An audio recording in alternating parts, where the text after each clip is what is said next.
అందరికీ నమస్కారం. ప్రస్తుతం సావనకోట రోడ్డు మీద ట్రావెల్ చేయడం జరుగుతుంది.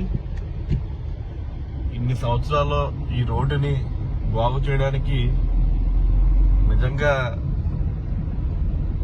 థ్యాంక్స్ చెప్పుకుంటున్నాం పవన్ కళ్యాణ్ గారికి, డిప్యూటీ సీఎం పవన్ కళ్యాణ్ గారికి. ఒకప్పుడు ఈ రోడ్డు మీద సావనకోట పిఠాపురం రోడ్డు మీద ప్రయాణించాలంటే ప్రాణాలు అరచేతిలో పెట్టుకుని ప్రయాణించవలసిన పరిస్థితి.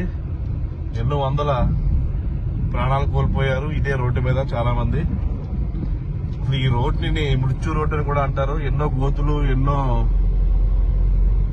చాలా వరస్ట్ గా ఉన్న రోడ్డు సావనకోట పిఠాపురం రోడ్డు. ఈ రోజు ఎంత అర్థంలో తయారు చేసి ప్రజల్ని మీ పాలన ఏంటో ఇక్కడ తెలుస్తుంది. తప్పకుండా మేము ధన్యవాదాలు తెలియజేసుకుంటున్నాం. పిఠాపురం సావనకోట రోడ్డు అద్దంలా ఉంది. చాలా చక్కగా ట్రావెలింగ్ జరుగుతుంది. ఒకప్పుడు దీని మీద వెళ్ళాలంటే వెహికల్స్ పాడైపోతుండేవి. నాకే ఒకసారి సావనకోట రోడ్డు పిఠాపురం నుంచి సావనకోట వెళ్తే ఈ రోడ్డు మీద వెళ్ళడం వల్ల నాకు 50,000 ఖర్చు కారు మీద జరిగింది. అంత పెద్ద గొత్తులో టైర్ ఇరుక్కుపోయి ఉండిపోయింది. అలాంటిది ఈ రోజు అద్దంలాగా పవన్ కళ్యాణ్ గారు పిఠాపురం ఎమ్మెల్యేగా నగ్గడం, ప్రతి గ్రామంలో రోడ్లు కూడా బాగు చేస్తున్నారు. చాలా సంతోషంగా ఉంది. ఎంత చక్కగా ఉందంటే రోడ్డు అద్దంలా ఉంది.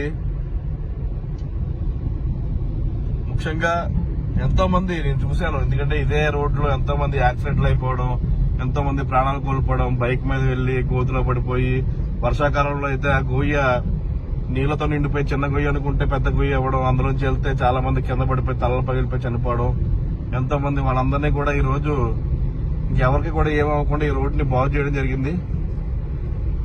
Thanks to deputy CM Pawan Kalyan garu. మీ చొరవ వల్లే, మీ వల్లే కేవలం ఈ రోడ్లు ఇలా బాగుపడుతున్నాయి. మీ పాలన ఎంత చక్కగా ఉన్నదనడానికి ఈ రోడ్డు సాక్ష్యంగా నిలుస్తుందని చెప్పి తెలియజేస్తున్నాం. జై శ్రీరామ్.